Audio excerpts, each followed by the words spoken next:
সামনে একটা বড় ফাসাদ অপেক্ষা করছে, আল্লাহ ভালো জানেন। একটা বড় মালহামা হবে পৃথিবীতে, মহাযুদ্ধ। এই যুদ্ধে পৃথিবীর অনেক মানুষ মারা যাবে, এমনটা হাদিসের মধ্যে এসেছে। কে জানে, আল্লাহ ভালো জানেন এটা কবে হবে, কত সালে, কিভাবে হবে। এমন হতেও পারে এটাই সেই পারমাণবিক যুদ্ধের সূচনা, আল্লাহু আলাম। কারণ তারা শুরু করেছিল চাইনকে কেন্দ্র করে, সেখানে পারে নাই। কেন্দ্র করে চেষ্টা করেছে একটা মহাযুদ্ধ লাগানোর, পারে নাই। সিরিয়াকে কেন্দ্র করে প্রায় হয়েই গিয়েছিল, এখানে অনেকগুলো দেশ ইনভলভ হয়ে গিয়েছিল, কিন্তু নিউক্লিয়ার যুদ্ধ পর্যন্ত যায়নি। কিছু মানুষ চাচ্ছে, একটা সভ্যতা চাচ্ছে যে পৃথিবীতে একটা মহাযুদ্ধ ঘটুক, এর ফলে পৃথিবীর ম্যাক্সিমাম মানুষ যেন মারা যায়, পরাশক্তিগুলো দমন হয়ে যায়, সে নতুন করে রাইজ করবে, সেই অপেক্ষায় বসে আছে। এবং তার নাম কি সেটা আপনারা আমার চেয়ে ভালো জানেন। প্রথম বিশ্বযুদ্ধের পরে একটা কান্ট্রি বিশ্বের রুলিং স্টেট হয়েছে, দ্বিতীয় বিশ্বযুদ্ধের পর আরেকটা কান্ট্রি বিশ্বের রুলিং স্টেট হয়েছে। এখন অন্য কোনো রাষ্ট্রকে যদি পৃথিবীর শাসন রাষ্ট্র হিসেবে আত্মপ্রকাশ করতে হয়, তাহলে বিশ্বে আরেকটা বড় যুদ্ধের দরকার আছে। জ্ঞানী মানুষ ইশারা বুঝবেন, তারা এই চেষ্টাই করছে। এভাবে বিশ্বের পরাশক্তিগুলোকে তারা লড়িয়ে দেওয়ার চেষ্টা করছে, এবং পিছন থেকে তারা দাবার গুটি চালছে, তারা সামনে আসবে না। এগুলো তারা বুঝবে যাদের দু চোখ আছে, খিদর আলাইহিস সালামের মতো। তারা বুঝবে না, লাহুম কুলুবুন লা ইয়াফকাহুনা বিহা ওয়া লাহুম আযানুন লা ইয়াসমাউনা বিহা ওয়া লাহুম আ'য়ুনুন লা ইউবসিরুনা বিহা উলাইকা কাল আনআম বাল হুম আদাল। এই শ্রেণীর মানুষ এগুলো বুঝবে না। আল্লাহ সুবহানাহু ওয়া তাআলা পবিত্র কুরআনুল কারীমের মধ্যে একটা সংক্ষিপ্ত এবং সারগর্ভ সূরা নাজিল করেছেন, তার নাম সূরাতুল আসর। আল্লাহ পাক এই সূরার মধ্যে মানব জাতির সাফল্যের, ইহকালীন কল্যাণ আর পরকালীন মুক্তির 4টা মৌলিক কাজ বলেছেন, যেটা আপনারা অনেকেই জানেন। আল্লাহ পাক প্রথমেই সময়ের কসম করেছেন, ওয়াল আসরি, সময়ের কসম। বা'দা আউযু বিল্লাহি মিনাশ শাইতানির রাজিম। সময়ের কসম করে আল্লাহ পাক বোঝাতে চাচ্ছেন সময় আমাদের জন্য খুবই প্রেশিয়াস বা মূল্যবান। সময় চলে গেলে ফিরে আসবে না।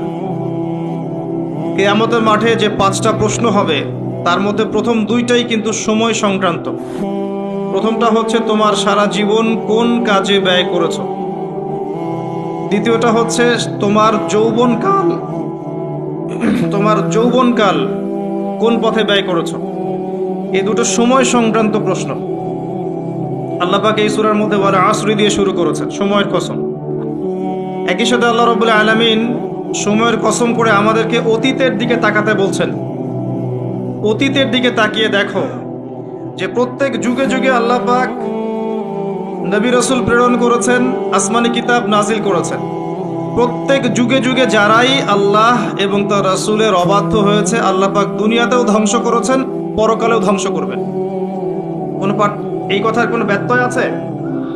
প্রমাণ নেন, নূহ আলাইহিস সালাম 950 বছর দাওয়াত দিয়েছেন, কিছু মানুষ ইসলাম কবুল করেছে, বাকিরা করেনি।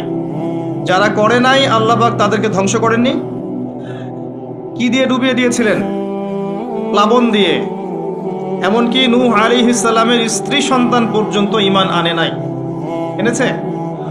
আনে নাই। এখান থেকেও শিক্ষা আছে যে আমরা যারা আদর্শ পরিবার গড়তে চাই, এমন হতে পারে যে পরিবারের সকল সদস্য সবাই কথা শুনবে না, এমনটাও হতে পারে। এতে হতাশ হওয়ার কিছু নেই। তখন আপনাকে নিজের চিন্তা করতে হবে, আলাইকুম আনফুসাকুম, নিজের নফসের ফিকির করতে হবে। আপনি দাওয়াত দিতে দিতে ক্লান্ত হয়ে যান, যদি দাওয়াত দিতে দিতে বোঝাতে বোঝাতে ক্লান্ত হয়ে যান, তারপরেও আপনার কথা মানুষ না শোনে, আলাইকুম আনফুসাকুম, নিজের ফিকির করে। নূহ আলাইহিস সালাম যখন বললেন, বাবা নৌকায় উঠে আসো, সে বলছে আমি পাহাড়ে উঠে যাব, পাহাড় আমাকে বাঁচাবে। তখন নূহ আলাইহিস সালাম বলছেন, আজকে আল্লাহর আযাব থেকে কেউ বাঁচাতে পারবে না। একটা ঢেউ বাবা আর ছেলের মাঝখানে অন্তরায় হয়ে গেল। একটা ঢেউ আসলো, বাবা একদিকে, ছেলে একদিকে। নূহ আলাইহিস সালাম সন্তানের জন্য আল্লাহর কাছে দোয়া করছেন, আল্লাহর কাছে ভিক্ষা চাচ্ছেন, রহমত, দয়া। ইন্নাহু মিন আহলি, আল্লাহ বলছেন লাইসা মিন আহলিক, হে আল্লাহ সে আমার পরিবারের অন্তর্ভুক্ত। আল্লাহ বলছেন সে তোমার পরিবারের কেউ না।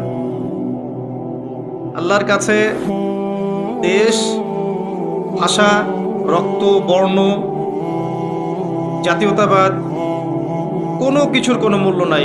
ইল্লাত তাকওয়া, শুধু তাকওয়ার মূল্য আছে।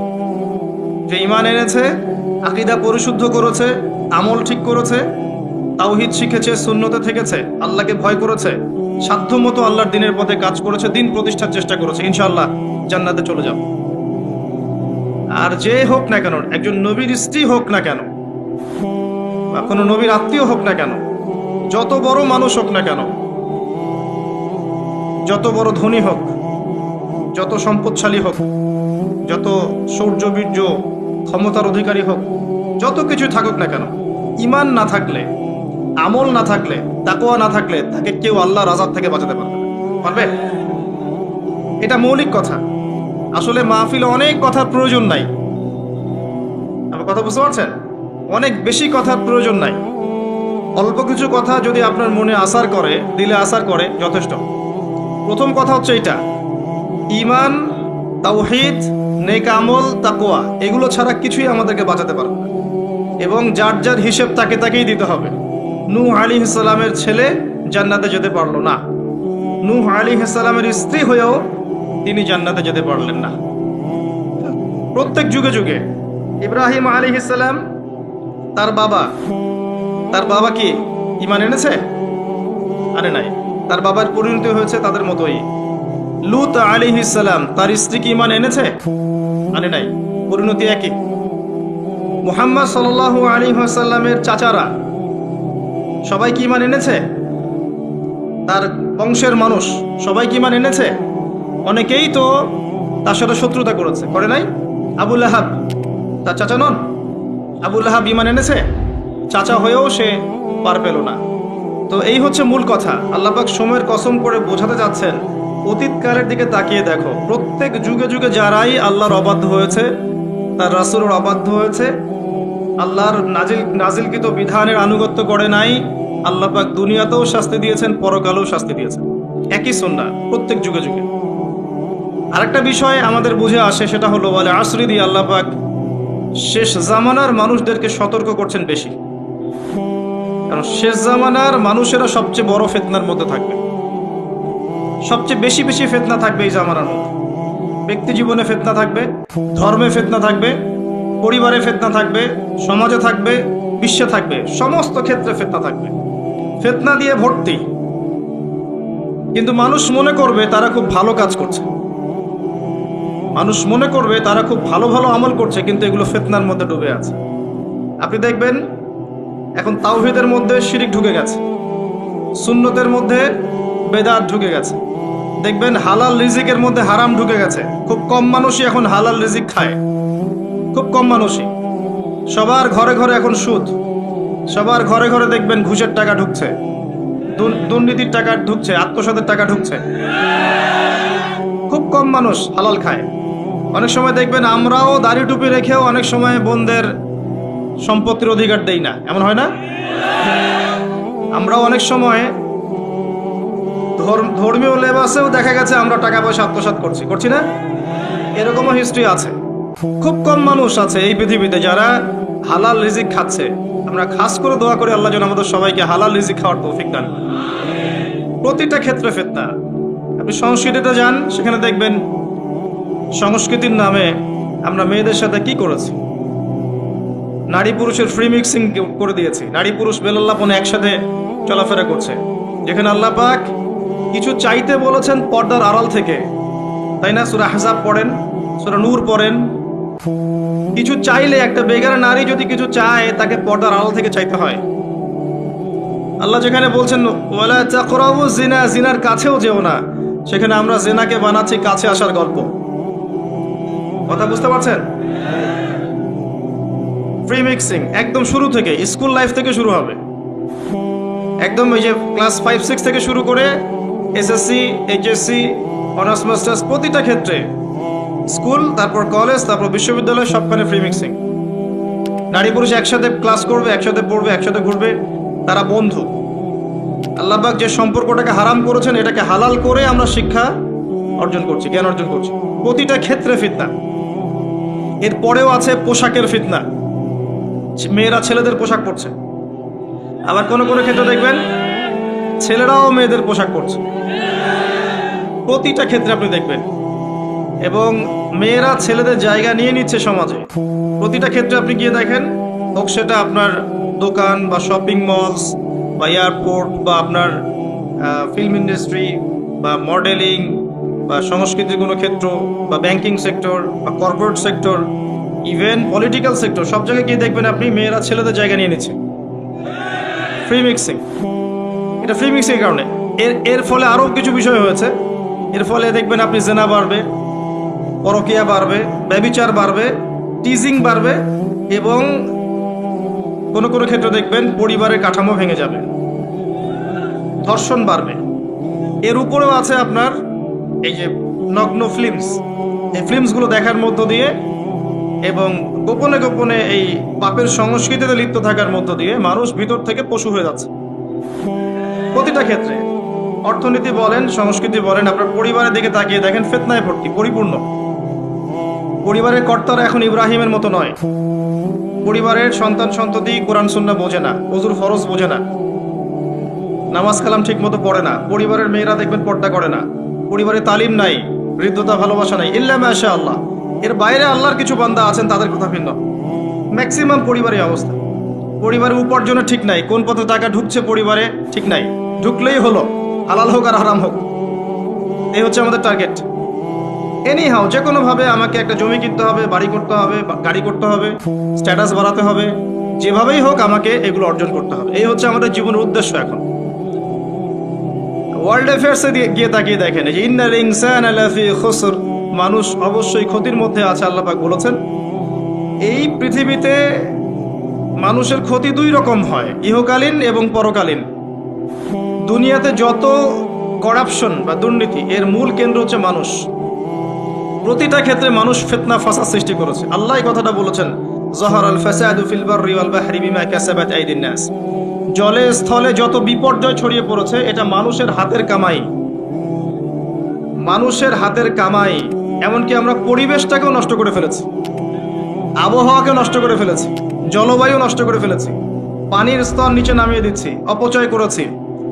কোনো সেক্টর বাকি রাখি নাই ফাসাদ সৃষ্টি করতে। সামনে একটা বড় ফাসাদ অপেক্ষা করছে, আল্লাহ ভালো জানেন। একটা বড় মালহামা হবে পৃথিবীতে, মহাযুদ্ধ। এই যুদ্ধে পৃথিবীর অনেক মানুষ মারা যাবে, এমনটা হাদিসের মধ্যে এসেছে। কে জানে, আল্লাহ ভালো জানেন এটা কবে হবে, কত সালে, কিভাবে হবে, আল্লাহ ভালো জানেন। এমন হতেও পারে এটাই সেই পারমাণবিক যুদ্ধের সূচনা, আল্লাহু আলাম। কারণ তারা শুরু করেছিল প্যালেস্টাইনকে কেন্দ্র করে, সেখানে পারে নাই। সিরিয়াকে কেন্দ্র করে চেষ্টা করেছে একটা মহাযুদ্ধ লাগানোর, পারে নাই। সিরিয়াকে কেন্দ্র করে প্রায় হয়েই গিয়েছিল, এখানে অনেকগুলো দেশ ইনভলভ হয়ে গিয়েছিল, কিন্তু নিউক্লিয়ার যুদ্ধ পর্যন্ত যায়নি। কিছু মানুষ চাচ্ছে, একটা সভ্যতা চাচ্ছে যে পৃথিবীতে একটা মহাযুদ্ধ ঘটুক, এর ফলে পৃথিবীর ম্যাক্সিমাম মানুষ যেন মারা যায়, পরাশক্তিগুলো দমন হয়ে যায়, সে নতুন করে রাইজ করবে, সেই অপেক্ষায় বসে আছে। এবং তার নাম কি সেটা আপনারা আমার চেয়ে ভালো জানেন। প্রথম বিশ্বযুদ্ধের পরে একটা কান্ট্রি বিশ্বের রুলিং স্টেট হয়েছে, দ্বিতীয় বিশ্বযুদ্ধের পর আরেকটা কান্ট্রি বিশ্বের রুলিং স্টেট হয়েছে। এখন অন্য কোনো রাষ্ট্রকে যদি পৃথিবীর শাসন রাষ্ট্র হিসেবে আত্মপ্রকাশ করতে হয়, তাহলে বিশ্বে আরেকটা বড় যুদ্ধের দরকার আছে। জ্ঞানী মানুষ ইশারা বুঝবেন, তারা এই চেষ্টাই করছে। এভাবে বিশ্বের পরাশক্তিগুলোকে তারা লড়িয়ে দেওয়ার চেষ্টা করছে, এবং পিছন থেকে তারা দাবার গুটি চালছে, তারা সামনে আসবে না। এগুলো তারা বুঝবে যাদের দু চোখ আছে, খিদর আলাইহিস সালামের মতো। তারা বুঝবে না, লাহুম কুলুবুন লা ইয়াফকাহুনা বিহা ওয়া লাহুম আযানুন লা ইয়াসমাউনা বিহা ওয়া লাহুম আ'য়ুনুন লা ইউবসিরুনা বিহা উলাইকা কাল আনআম বাল হুম আদাল। এই শ্রেণীর মানুষ এগুলো বুঝবে না। তো পৃথিবীর প্রতিটা ক্ষেত্রে ফাসাদ মানুষ সৃষ্টি করেছে, আর মানুষের জন্য এই পৃথিবীর ক্ষতি অপেক্ষা করছে, পরকালীন ক্ষতি অপেক্ষা করছে। মানুষ বুঝতে পারছে না যে এর ফলে কি হতে পারে। মেডিসিন বন্ধ হয়ে যেতে পারে, পরিবেশের মধ্যে অক্সিজেনের লেভেল কমে যাবে, ফ্রেশ বাতাস পাবে না মানুষ, ফ্রেশ খাবার পাবে না, ইকোনমি পড়ে যাবে, তেলের দাম বেড়ে যাবে, প্রেশিয়াস জিনিস পাবেন না, নিত্য প্রয়োজনীয় জিনিসের দাম বেড়ে যাবে। এক নিউক্লিয়ার ওয়েপেন্সগুলো ওই জাপানের হিরোশিমা নাগাসাকির মতো নয়, এখনকারগুলো আরো অনেক শক্তিশালী। একটা বোমা একটা রাষ্ট্রকে উড়িয়ে দেওয়ার জন্য যথেষ্ট। মানুষ কঙ্কাল ছাই হয়ে যাবে, কিচ্ছু করতে পারবে না। আর যেসব রাষ্ট্রের এই ক্ষেপণাস্ত্র প্রতিরক্ষা ব্যবস্থা নাই, তাদের অবস্থা তো আরো অবস্থা খারাপ। কথা বুঝতে পারছেন না? ক্ষেপণাস্ত্র প্রতিরক্ষা ব্যবস্থা থাকে, কেউ যদি মিসাইল ছোড়ে সেটাকে আকাশেই ধ্বংস করা যায়। সেই প্রতিরক্ষা ব্যবস্থা যাদের নাই, তাদের কি অবস্থা হবে চিন্তা করতে পারে। এই মালহামায় মুসলিমরাও জড়িয়ে যাবে, কারণ বিশ্ব এখন একটা, যেটা আমরা বলি যে গ্রামের মতো, ভিলেজ, একটা ওয়ার্ল্ড ভিলেজ। বিশ্ব একটা গ্রামের মতো হয়ে গেছে এখন। একদিকে ঢিল পড়লে আর একদিকে প্রভাব পড়বে। তাই পুরো বিশ্ব একটা পরিবারের মতো হয়ে গেছে। একদিকে সমস্যা সৃষ্টি হলে সমস্ত বিষয়ের দিকে ইফেক্ট হবে, প্রত্যেকটা রাষ্ট্র ইফেক্টেড হবে। তো কেউই আমরা ক্ষতি থেকে মুক্ত নই, না দুনিয়ার ক্ষতি না পরকালে। আর পরকালের ক্ষতি তো আপনারা আমার চেয়ে ভালো জানেন। মানুষের জন্য অপেক্ষা করছে পরকালের সওয়াল জবাব, কবরের আযাব, মিজান, ফুলসিরাত, জান্নাত, জাহান্নাম। ইন্নাল ইনসানা লাফি খুসর। তারপরেও মনে হয় আমাদের চালচলন দেখলে যে ক্ষতি আমাদেরকে স্পর্শ করবে না। আমাদের ব্যাপারটা একটা এমন যে আরে অন্যদিকে কি হয় হোক, আমি তো ভালো আছি। যখন সবকিছু নষ্ট হয়ে যায় তখন নিজেও ভালো থাকা যায় না। থাকা যায়? যখন সবকিছু নষ্ট হয়ে যায় তখন নিজেও আর ভালো থাকা যায় না। তো আমাদের ভাগ্যেও ক্ষতি অপেক্ষা করছে, এটা সময়ের ব্যাপার মাত্র। এখনো যদি আমরা সচেতন না হই, নিজেদের ফিউচারের চিন্তা না করি, নিজেদের আমল, আকীদা, পরিবার, রিজিক এগুলোকে না গুছিয়ে নেই, তাহলে সমস্যা আছে। আমরা কি সমস্যায় পড়তে চাই? আল্লাহ পাক আমাদের সবার আকীদাকে পরিশুদ্ধ করুন, আমিন। বেশি থেকে বেশি নেক আমল করার তৌফিক দান করুন, আমিন। আমাদের পরিবারগুলোকে আল্লাহ পাক জান্নাতি পরিবার রূপে কবুল করে নিন, আমিন। সবাইকে আল্লাহ পাক হালাল রিজিকের ব্যবস্থা করে দিন। দিন ইসলামকে প্রতিষ্ঠা করার তৌফিক আল্লাহ পাক আমাদেরকে দান করুন। এবার আসেন, আল্লাহ 4টা কাজের কথা বলেছেন এই সূরার মধ্যে। ইল্লাল্লাযীনা আমানু ওয়া আমিলুস সলিহাত ওয়া তাওয়াসাউ বিল হক ওয়া তাওয়াসাউ বিস সাবর। এই 4টা কাজ যে মুমিনরা করতে পারবে, মুসলিমরা করতে পারবে, আল্লাহ পাক তাদেরকে ফিতনা থেকে বাঁচিয়ে রাখবেন ইনশাআল্লাহ তাআলা। 1 নম্বর কাজ ঈমান। ঈমানের পিলার কয়টা? 3টা? 6টা? কয়টা? ইসলামের পিলার 5টা, ঈমানের পিলার কয়টা? 6টা। আল্লাহর প্রতি বিশ্বাস 1 নাম্বার, ফেরেশতাগণের প্রতি বিশ্বাস 2 নাম্বার, 3 নাম্বার আসমানি কিতাব সমূহে বিশ্বাস, 4 নাম্বার নবী রসুলগণে বিশ্বাস, 5 নাম্বার পরকালে বিশ্বাস, ওয়াল ইয়াউমিল আখির, পরকালে বিশ্বাস, আর 6 নাম্বার হচ্ছে তাকদীর বা ভাগ্যের ভালো মন্দের প্রতি বিশ্বাস। এগুলোকে 3টা কাজ করতে হয়। মনে বিশ্বাস করতে হয়, মুখে স্বীকৃতি প্রদান করতে হয়, এবং কাজে বাস্তবায়ন করতে হয়। কেউ যদি খালি বলে, মুখে বলে লা ইলাহা ইল্লাল্লাহ, কাজ নাই, চলবে? এই 3টা হচ্ছে আমাদের ঈমানকে টিকিয়ে রাখার মূল মন্ত্র। মনে বিশ্বাস, মৌখিক স্বীকৃতি এবং কাজে বাস্তবায়ন। আল্লাহ পাক আমাদের সবাইকে এটা করার তৌফিক দান করুন। এই ঈমান আনার পরে আমলে সালেহ করতে হয়। আমলে সালেহ কি জিনিস? সহজ কথায় বলছি, কোরআন এবং সুন্নায়, কোরআন এবং হাদিসে আল্লাহ এবং তার রাসূল সাল্লাল্লাহু আলাইহি ওয়াসাল্লাম যতগুলো কাজ করতে বলেছেন সেগুলো করা হচ্ছে আমলে সালেহ। এবং কোরআন এবং সুন্নায় আল্লাহ এবং তার রাসূল যত বিষয় থেকে নিষেধ করেছেন সেগুলো থেকে দূরে থাকাও হচ্ছে আমলে সালেহ। কথা কি বোঝা যায়? যেমন আল্লাহ পাক সালাত আদায় করতে বলেছেন, 5 ওয়াক্ত আদায় করি তো আমরা, এটা আমলে সালেহ।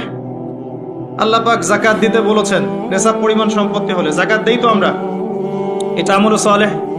দেখছেন ভয়েস কমে গেছে। যাকাত সবাই দেন? সবাই যাকাত দেয় না। সবাই যদি যাকাত দিত, বাংলাদেশের যাদের যাকাত ফরজ হয়েছে এরা যদি সবাই ঠিকঠাক যাকাত দিত, অথবা যাকাত আদায় করা যেত সবার কাছ থেকে, বাংলাদেশের একটা মানুষ না খেয়ে মারা যেত না। চ্যালেঞ্জ করলাম, একটা মানুষও না, ইনশাআল্লাহ তাআলা, ইনশাআল্লাহ তাআলা।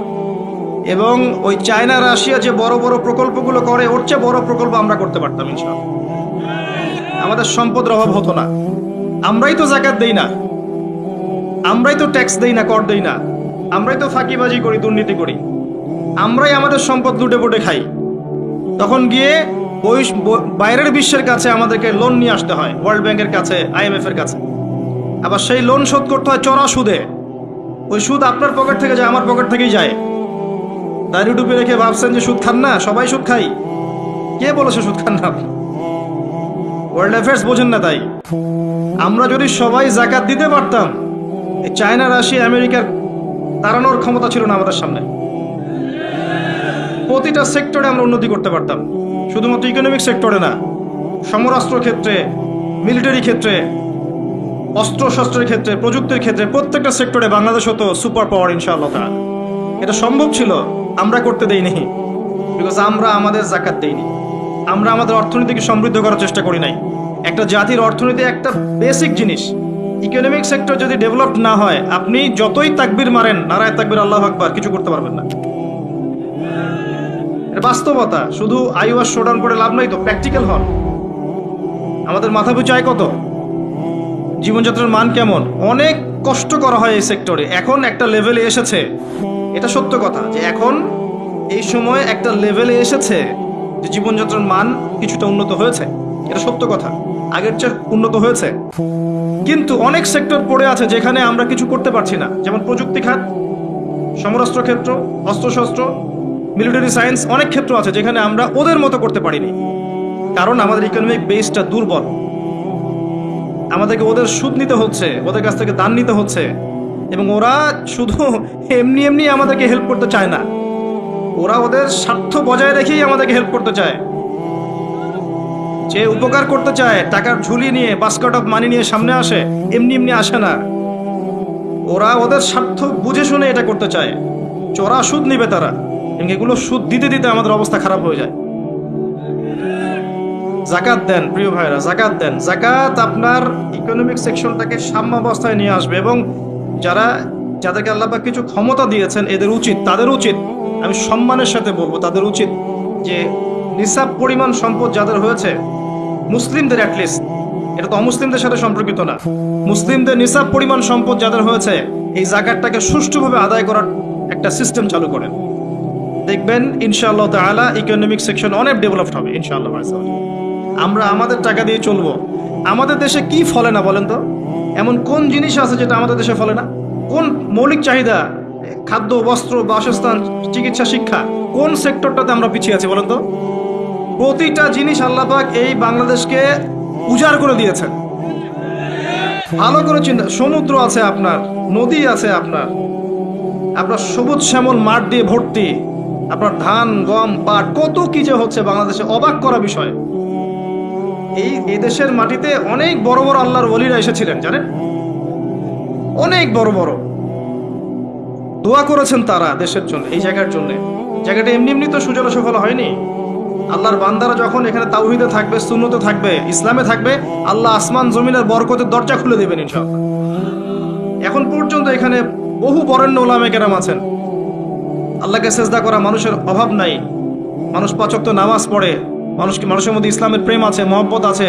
রমজান মাসে তারা আরো বেশি মুসল্লি হয়ে যায়। অনেক দুর্বলতা আছে, কিন্তু আমাদের দেশের মানুষ ইসলামকে ভালোবাসে না, কোরআনকে ভালোবাসে। আল্লাহ পাক রহমতের প্রতিটা দরজা খুলে দিয়েছেন দেশের জন্য। মাটি উর্বর, আপনার সাগর আছে, গ্যাস পাওয়া যাচ্ছে, কয়দিন পর তেল পাওয়া যাবে, আর অনেক কিছুই পাওয়া যাবে। যদি আমরা আমাদের ক্ষেত্রে সৎ হতাম, আমরা আমাদের সম্পদ কাজে লাগাতে পারতাম, যাকাত নিতাম ঠিকঠাক মতো, কেউ দুর্নীতি করতাম না, কোনো দেশের কাছে লোন নেওয়ার কোনো প্রয়োজন ছিল না আমাদের।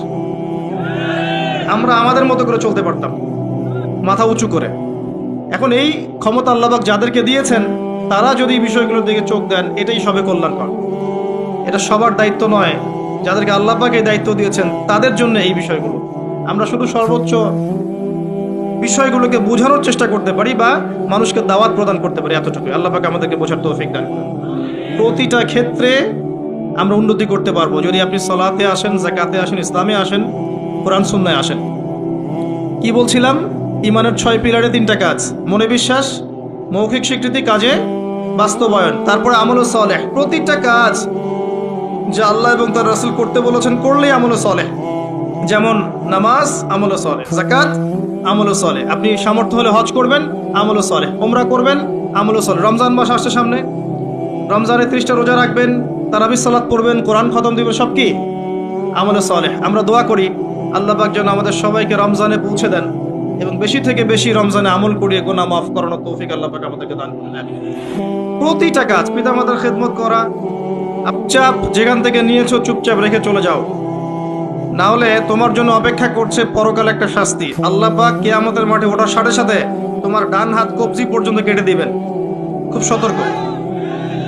আর এই কথাটা আল্লাহ পাক আমার মুখ দিয়ে বের করালেন, তোমার কানে কিন্তু পৌঁছেছে, তুমি দাওয়াত পেয়েছ, সতর্ক আমি করেছি। চুরির শাস্তি কবজি পর্যন্ত হাত কেটে ফেলা। আমাদের চুরির শাস্তি গণধোলাই দেয়া হয় না, এটা ঠিক না, এটা ঠিক না, এটা গায়ে আইন হাতে তুলে নেবেন না। শাস্তি হাত কেটে ফেলা এটা ইসলামিক লস, এখানে বাস্তবায়িত নাই, কিন্তু এটা লস। আল্লাহ পাক এটা করবেন কিন্তু পরকালে, সতর্ক সাবধান থাকবেন। আর সিসকে চোরকে আর কত পিটাবেন? আপনার আমার মাথার উপরে তো অনেক বড় বড় চোর বসে থাকে, তখন কি করবেন? কোটটায় স্যুট পরে মানুষকে লুটছে, যত বেশি বাহ্যিক চাকচিক্য তত বড় প্রতারণা করা হয়, লুটপাট করা হয়। এগুলো তো আপনি কিছু করতে পারবেন না।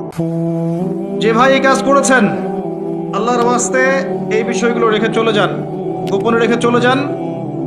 ইনশাআল্লাহ আল্লাহ পাক আপনার পাপকে গোপন করে দিবেন, আল্লাহ আপনাকে মাফ করে দিবেন। আল্লাহকে ভয় করে এগুলো রেখে চলে যান। যদি আপনি এই হারাম টাকা আপনি নিজের পেটে ঢোকান, জাহান্নামের আগুন পেটে ঢুকাবেন। আল্লাহ পাক বোঝার তৌফিক দান করুন। আসেন, আমি লম্বা সময় আলোচনা করতে পারবো না, আমি গুটিয়ে নিব। আমরা আমলে সালেহে কথা বলছিলাম। প্রতিটা কাজ যদি আপনি নবী সাল্লাল্লাহু আলাইহি ওয়াসাল্লামের সুন্নাহ মতো করেন, আমলে সালেহ হবে। চরিত্র রক্ষা করার জন্য আপনি বিয়ে শাদী করেছেন, পরিবারকে ভরণ পোষণ করাচ্ছেন, এমনকি স্ত্রীর সাথে যে মিলিত হচ্ছেন, এটাও আপনার নেকি হবে। প্রতিটা কাজ। একই সাথে আরেকটা পয়েন্ট ভুলবেন না, কোরআন এবং সুন্নাতে আল্লাহ পাক যত বিষয়কে নিষেধ করেছেন, এই নিষেধগুলো বর্জন করার নামও কিন্তু আমলে সালেহ। শুধুমাত্র নেকি কাজ করব আর পাপ কাজ ছাড়বো না, এমনটা কিন্তু আমলে সালেহ নয়। যেমন আল্লাহ পাক শিরিক করতে নিষেধ করেছেন, শিরিক না করা আমলে সালেহ। কুফরি করতে নিষেধ করেছেন, কুফরি না করা আমলে সালেহ। আল্লাহ পাক বেদাত করতে নিষেধ করেছেন, বেদাতি আমল না করা কি আমলে সালেহ। আল্লাহ পাক হারাম খেতে নিষেধ করেছেন, হালাল খাওয়া আমলে সালেহ। আল্লাহ পাক পর্দা করতে বলেছেন, বেপর্দায় না চলা আমলে সালেহ। আল্লাহ পাক জেনার ধার কাছেও যেতে নিষেধ করেছেন, তাই চরিত্র রক্ষার জন্য বিয়ে করা কি আমলে সালেহ। প্রতিটা কাজ যা আল্লাহ করতে বলেছেন করা আমলে সালেহ, রাসূল করতে বলেছেন সাল্লাল্লাহু আলাইহি ওয়াসাল্লাম করা আমলে সালেহ। সেই প্রতিটা কাজ যা আল্লাহ এবং তার রাসূল নিষেধ করেছেন, সেগুলো না করাও আমলে সালেহ। মনে থাকবে কথা। আমাদের একটা সমস্যা বলি এখন, আমরা যেটা করি সেটা হলো আমরা অনেক ভালো কাজ করি ঠিকই, কিন্তু আল্লাহর হারামগুলোকে ছাড়তে পারি না। কথা ঠিক না ঠিক? দেখবেন নামাজ পড়ি 5 ওয়াক্ত, সুদ ছাড়তে পারি না, আছে না? আমরা যাকাত, আমরা দান সদাকা করি মাঝে মাঝে, ফরজ যাকাত দেই না। দেখবেন যে তাহাজ্জুদ পড়ছে বাবা, মেয়ে বেপর্দায় ঘুরে বেড়াচ্ছে, আছে না? বছর বছর হজ ওমরা করছি, এদিকে আল্লাহর হালালকে হারামও করছি, আল্লাহর হারামকে হালাল করছি। এই কাজগুলো আমরা করি না। আমরা অনেক সময় ভালো অনেক কাজ করি, দান সদাকা করি, নফল দান সদাকা করি, জুমার নামাজে যাই, ঈদের নামাজে যাই, হ্যাঁ, প্রতিবেশীর খোঁজ নেই, মানুষকে রক্ত দেই, চিকিৎসার জন্য কাজ করি, শিক্ষা ক্ষেত্রে কাজ করি, অনেক কিছুই করি আমরা ভালো কাজ, কিন্তু আল্লাহর নিষেধগুলো কিন্তু ছাড়ি না। আল্লাহর নিষেধটা ছাড়া সবচেয়ে বড় কথা, কারণ নেক আমল করা সহজ, আল্লাহর নিষেধ ছাড়াটা খুবই কঠিন, এটা মনে রাখবেন। নেক আমল করা সহজ, আল্লাহর জন্য কিছু ছাড়া অনেক কঠিন, অনেক কঠিন। আল্লাহ পাক আমাদেরকে ছাড়ার তৌফিক দান করুন। এরপর আল্লাহ পাক বলেছেন, ওয়াতাওয়াসাউ বিল হাক্কি ওয়াতাওয়াসাউ বিস সাবর। যারা হকের উপদেশ দেয় পরস্পরকে, একে অপরকে হকের উপদেশ দেয়। হকটা কি জিনিস? হকটা কি? এর সংজ্ঞা কে দিবে? আমি দিব না আপনি দিবেন না আল্লাহ দিবে? কার সংজ্ঞা নিবেন? হকটা কি কে বলবে, কে বুঝাবে?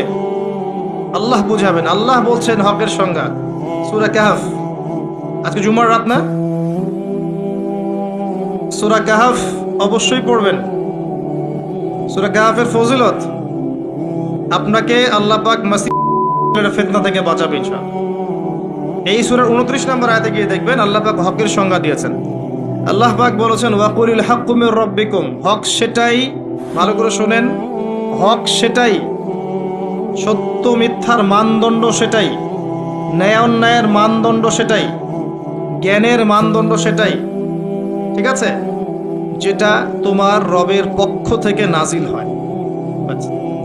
কি নাজিল হয়েছে? এখন আপনি বলেন কি নাজিল হয়েছে?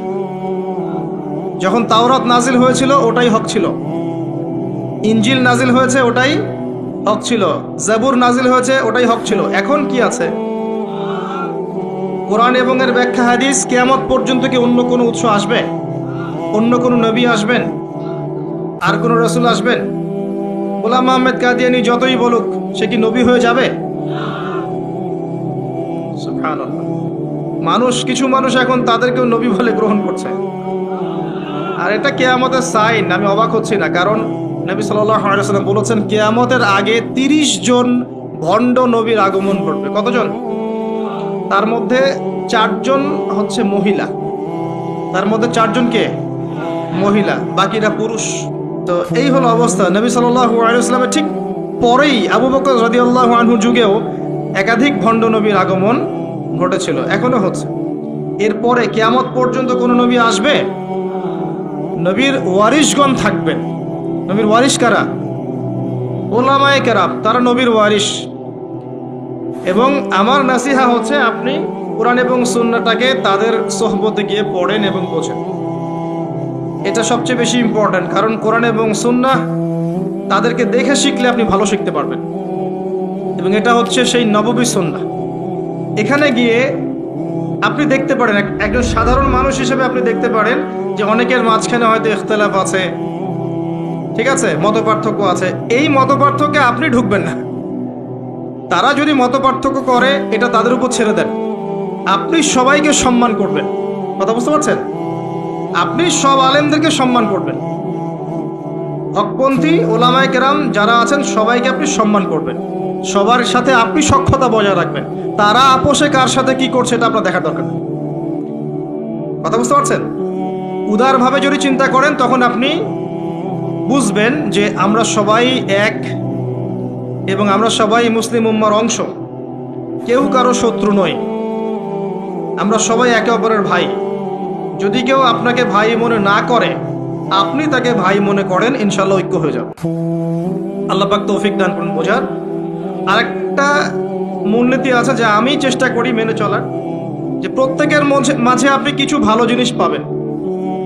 যে আপনাকে দু একটা বাজে কথা বলছে বা ভুল বুঝছে বা আপনার সমালোচনা করছে, তার মধ্যেও দেখবেন আপনি দু একটা ভালো জিনিস আছে না? ওইটা আপনি নিয়ে নেন, ওই ভালোটুকু আপনি নেন। সে আপনাকে বকা দিয়েছে, গালি দিয়েছে বা তহমত দিয়েছে বলে তার ভালোটা নিবেন না, এমনটা করেন না। তার ভালোটুকু আপনি নিয়ে নেন উদার মনে। আর প্রত্যেকের মধ্যে আপনি দেখবেন কিছু বিতর্কিত বিষয় আছে, খারাপ, যেটা খারাপ, এই খারাপগুলো আপনি নিবেন না, আপনি এড়িয়ে যাবেন। তখন দেখবেন আপনি সবার মাঝে একটা হৃদ্যতার বন্ধন তৈরি করতে পারবেন, অন্যথায় সম্ভব না। আর আমরা যতই ক্ষমতার দাপট দেখাই না কেন, আমরা যদি ইউনাইটেড না থাকি আমাদের কোনো মূল্য নাই বিশ্বের দরবারে। শোনেন ভাই, আল কোরআনুল কারীমকে অবমাননা করা, একজন অমুসলিম, একজন নাস্তিক বা একজন মুরতাদ কোরআনকে অবমাননা করেছে, এর চেয়ে বড় অবমাননা আমার দৃষ্টিতে এটাই যে কোরআনের একটা সরাসরি বিধানকে আমরা লঙ্ঘন করছি। আপনাকে দেখাচ্ছি আমি। আল্লাহ পাক বলেছেন ওয়া'তাসিমু বিহাবলিল্লাহি জামিআ, এটা প্রথম হুকুম। তোমরা আল্লাহর রজ্জুটা শক্ত করে ধরো, ওয়া'তাসিমু, শক্ত করে ধরো, জামিআন, ঐক্যবদ্ধভাবে, এভাবে হাতের আঙ্গুলগুলোর মধ্যে কোনো ফাঁক নাই, সেভাবে। সূরা সফ পড়ে দেখবেন, কান্নাহুম বুনিয়ানুম মারসুস, এইভাবে আল্লাহ পাক ধরতে বলেছেন, এভাবে। এটা প্রথম হুকুম। তারপরেই আবার বলেছেন ওয়ালা তাফাররাকু, এরকম হয়ে যেও না। দুটো কথা, ধরো আর বিভক্ত হয়েও না। আমরা ধরিও নাই, বিভক্ত হয়েছি। এখন আপনি বলেন যে কোরআনুল কারীমকে একজন নাস্তিক, একজন মুরতাদকে অবমাননা করেছে, ও তো জানেই না যে কোরআন কি জিনিস। এটা বড় বিষয় না আমি জেনে বুঝে এই যে আয়াতগুলো মানছি না, এটা বড় বিষয়। কার দিকে চোখ তুলবেন আপনি? কার দিকে আঙ্গুল তুলবেন? নিজের দিকে আঙ্গুল তোলেন আগে। আগে নিজেদের আখেরে গোছান। আমি আল্লামা তকি উসমানী হাফিজাহুল্লাহ একটা বই থেকে একটা আয়াত স্মরণ করাই। একটা আয়াতকে নিয়ে তিনি একটা বই লিখে ফেলেছেন যে ইয়া আইয়ুহাল্লাযীনা আমানু আলাইকুম আনফুসাকুম লা ইয়াদুররুকুম মান দাল্লা ইন ইহতাদাইতুম ইলাল্লাহি মারজিউকুম জামিআন ফায়ুনাব্বিউকুম বিমা কুনতুম তা'মালুন। হে মুমিনগণ, তোমরা আগে নিজেরা নিজেদের নফসকে ঠিক করো, নিজের ঘর নিজে ঠিক করো, নিজের ঘর নিজে ঠিক করো, নিজের নফস নিজে ঠিক করো। আগে নিজের দিকে আঙ্গুল তোলেন। আমাদের দুর্বলতা কোথায়? আমাদের তাওহীদের সমস্যা আছে, সুন্নতে অনেক সময় সমস্যা আছে, রিজিকের সমস্যা আছে, ঐক্য নাই, মিল মহব্বত নাই, ইউনাইটেড প্ল্যাটফর্ম নাই। অন্যের দিকে আঙ্গুল তুলতে যাবেন কি জন্য? আগে নিজে ঠিক করেন। আলাইকুম আনফুসাকুম, এখানে আমরা কোরআনের সরাসরি বিরোধিতা করেছি, লঙ্ঘন করেছি। এটা কোরআনের আরো বড় অবমাননা আমার দৃষ্টিতে। এজন্যই রিকোয়েস্ট করি যে অ্যাটলিস্ট অর্থগুলো বোঝার চেষ্টা করুন। আপনি তিলাওয়াত তো করবেনই, প্রত্যেক হরফে 10 নাকি পাবেনই, এটাতে তো কেউ বাধা দিবে না। প্রত্যেক হরফে 10টা করে নাকি পাবেন। এই যে আয়াতটা আমি পড়ে শোনালাম, এটার যদি অর্থটা আপনি না জানতেন তাহলে কি এই মেসেজটা পেতেন? এই মেসেজটা কি পাওয়ার দরকার নাই? এটাই আল্লাহ পাক বলছেন ওয়াযারু মা বাকিয়া মিনার রিবা, সুদের অবশিষ্ট অংশ ছেড়ে দাও। ওয়া ইল্লাম তাফআলু, যদি তোমরা এটা না করো ফাআযানু বিহারবিন মিনাল্লাহি ওয়া রাসূলিহি, আল্লাহ এবং তার রাসূলের সাথে যুদ্ধের ঘোষণা শুনে রাখো। আল্লাহ এটা বলছেন, আমি খাচ্ছি। কে অবমাননা করলো বেশি, আমি না নাস্তিক? কে করলো? আর এই যে আয়াতটা আমি পড়ে শোনালাম, এটার যদি আপনাকে আমি অর্থটা না বলতাম, আপনি কি বুঝতে পারতেন? এই অর্থ জানার দরকার নাই, এটাই বোঝাচ্ছি। প্রতিটা ক্ষেত্রে ওয়ালা তাকরাবু জিনা, জিনার কাছেও যেও না। আমরা করছি। আতিউল্লাহ ওয়া আতিউর রাসূল, আল্লাহর আনুগত্য করো, রাসূলের আনুগত্য করো, করছি না। তো আমরা কোরআনের যে আয়াতগুলোকে মানছি না বা আমল করছি না, এটা কি কোরআনের অবমাননা হচ্ছে না? এবং আল্লাহর এই মেসেজগুলো যে আমরা বোঝার চেষ্টা করছি না, এটা কি কোরআনের অবমাননা হচ্ছে না? কোরআনের ভিতরে তো ঢুকতে হবে, এর হকটা আদায় করতে হবে। আল্লাহ পাক আমাদেরকে বোঝার তৌফিক এনায়েত করুন, আমিন। এবং এই কাজগুলো কাদের? যারা এগুলোর জ্ঞানে দক্ষ, তাদের কাছে গিয়ে আপনি এগুলো জানবেন। এতে তাদের সম্মাননা বাড়বে, কমবে? কখনো না। হকটা আল্লাহর পক্ষ থেকে আসে এবং এই হকের দাওয়াত একে অপরকে দিতে বলা হয়েছে। যত মানুষ আপনার আহ্বানে হকপন্থী হবে, হকের পথে আসবে, এই সমস্ত মানুষের নেকি আপনি পাবেন ইনশাআল্লাহ তাআলা। এবং যদি কেউ আপনার দ্বারা বাতিলপন্থী হয়ে যায়, পথভ্রষ্ট হয়ে যায়, তাহলে ওই মানুষদের গুনাহও কিন্তু আপনার কাঁধে চলে আসবে। তাই সতর্ক হওয়া উচিত আমাদের সবার। আল্লাহ পাক আমাদের সবাইকে সতর্ক হওয়ার তৌফিক এনায়েত করুন, আমিন। সর্বশেষ আল্লাহ পাক বলেছেন ওয়াতাওয়াসাউ বিস-সবর, ধৈর্যের কথা। সবর মানে এটা নয় যে আমি পরিস্থিতি পরিবর্তনের অপেক্ষায় বসে আছি, এখন খারাপ সময় চলছে, একসময় ভালো সময় আসবে, আমি ভালো হয়ে যাব, এটার নাম সবর নয়। সবর মানে খারাপ অবস্থার পরিবর্তনের চেষ্টা করা, এর জন্য স্ট্রাইভ করা। সবরের এক্সাম্পল আপনি নেন নূহ আলাইহিস সালাম থেকে 950 বছর দাওয়াতি কাজ করেছেন। সবরের এক্সাম্পল নেন ইব্রাহিম আলাইহিস সালামের কাছ থেকে, পরিবার ছেড়ে দিয়েছেন, সমাজ ছেড়ে দিয়েছেন, আগুনের পরীক্ষাও দিয়েছেন। সবর নেন ঈসা ইবনে মারইয়ামের কাছ থেকে, আল্লাহ পাক শেষে পৃথিবীতে জায়গায় হয়নি, আল্লাহ পাক তাকে আসমানে তুলে নিয়েছেন। সবর দেখেন মুহাম্মদ সাল্লাল্লাহু আলাইহি ওয়াসাল্লামের 23 বছর নবী হওয়ার পরে কত যে নির্মম অত্যাচার তাকে সহ্য করতে হয়েছে আমাদের কল্পনার বাইরে। তাকে সারা জীবনে 16টা গালি খেতে হয়েছে, তাকে 15 বার মানুষ হত্যা করার চেষ্টা করেছে, আত্মীয় স্বজন তাকে তিরস্কার করেছে, গলার মধ্যে গামছা পেঁচিয়েছে, এই যে আপনার উটের ভুঁড়ি, নাড়ি ভুঁড়ি পিঠে চাপিয়ে দিয়েছে, তাই নাই? তাকে দেশ থেকে চলে যেতে হয়নি, তায়েফবাসী তাকে আঘাত করেনি, উহুদের প্রান্তরে তার দাঁত শহীদ হয়ে যায়নি। এত কিছু করতে হয়েছে কি জন্যে? হকের জন্যে। এই সবরের প্রশ্ন আসবে যখন আমরা হকের উপর থাকবো, তখন সবরের প্রশ্ন আসবে। গোল আলু মার্কা মুসলিম হলে তার সবরের প্রশ্ন আসছে না। কথা বুঝতে পারছেন না? যদি যে বিষয়গুলো নিয়ে কথা বললে বা যেগুলো করলে কোনো সমস্যা নাই, কেউ কিচ্ছু বলবে না, খাওয়ার পর মিষ্টি খাওয়া সুন্নত, তাই না? তাসবিহ তাহলিল করা সুন্নত, তারপরে খাওয়ার আগে বিসমিল্লাহ, খাওয়া শেষে আলহামদুলিল্লাহ, বাথরুমে যাওয়ার আগে একটা দোয়া, বের হওয়ার সময় পরে একটা দোয়া। এই যে বিষয়গুলো আছে, যেগুলো ইসলামের চরম শত্রুর মুখের উপর বললেও তার কোনো সমস্যা নাই, তখন কোনো বাধার প্রশ্ন আসবে না। যখন আপনি কমপ্লিট ইসলামটাকে সমাজের সামনে উপস্থাপন করার চেষ্টা করবেন এবং এটার জন্য আপনি স্ট্রাইভ করবেন, তখন আপনার হকের পথে বাধা আসবে, তখন সবরের প্রশ্ন আসবে। এবং এই সবরের এক্সাম্পল আমরা নবীদের জীবন থেকে নিতে পারি, রাসূলুল্লাহ সাল্লাল্লাহু আলাইহি ওয়াসাল্লাম সাহাবায়ে কেরামের জীবনী থেকেও নিতে পারি। আল্লাহ পাক আমাদের সবাইকে তার দ্বীনের পথে হকপন্থী হওয়ার তৌফিক দান করুন এবং সবর করার তৌফিক দান করুন, আমিন। এই সূরাটা যথেষ্ট একজন মানুষের শেষ করার জন্যে, তার নফসের যত খারাপ খয়সাত আছে এগুলোকে দমন করে আল্লাহর সান্নিধ্য লাভ করার জন্য এই একটা সূরাই যথেষ্ট। আমি অনেক লম্বা আলোচনা আজকে করলাম না, শুধুমাত্র মৌলিক কিছু কথা বলছি যে আল্লাহ পাক আমাদেরকে পরকালে উদ্ধারের জন্য এবং দুনিয়াতে সফল হওয়ার জন্য এই সূরার মধ্যে 4টা কাজের কথা বলেছেন। আমার সাথে একবার বলেন, প্রথম কাজটা কি? ঈমান। ঈমানের পিলার কয়টা? 6টা। মনে থাকবে? এই 6টাকে কি করতে হবে? মনে বিশ্বাস, মুখে স্বীকৃতি, কাজে বাস্তবায়ন। এরপরে আসবে আমল সালেহ। আমল সালেহ কাকে বলে? আল্লাহ এবং তার রাসূলের সমস্ত আদেশ মানা কি আমল সালেহ, তার সমস্ত নিষেধ বর্জন করা কি? ঈমান আমল সালেহের সাথে লাগবে হকের দাওয়াত। হক কোনটা? যেটা বলেন আল্লাহর পক্ষ থেকে নাজিল হয়েছে, আল্লাহর ওয়াহি। আল্লাহর ওয়াহি এখন কি? কোরআন এবং সুন্নাহ। এই কোরআন সুন্নাহকে আপনি নিজে আমল করবেন, পরিবারে আমল করাবেন, চেষ্টা করবেন সমাজে বাস্তবায়ন করার। আল্লাহ আপনাকে যেখানে সামর্থ্য দিয়েছেন সেখানে আপনি করবেন, আল্লাহ পাক তৌফিক দান। এবং এই হকের পথে চলতে গেলে আপনার বাধা আসবে, তখন আপনাকে সবরের প্রশ্ন আসবে। এবার আপনি সবর করবেন নূহ আলাইহিস সালামের মতো, ইব্রাহিম আলাইহিস সালামের মতো, মূসা ঈসা আলাইহিস সালাম তাদের মতো, মুহাম্মদ সাল্লাল্লাহু আলাইহি ওয়াসাল্লাম তার সাহাবায়ে কেরাম রাদিয়াল্লাহু আনহুম আজমাইন তাদের মতো। আল্লাহ পাক আমাদের সবাইকে এই 4টা গুণাবলী অর্জন করে তৌফিক ইনায়াত করুন, আমিন।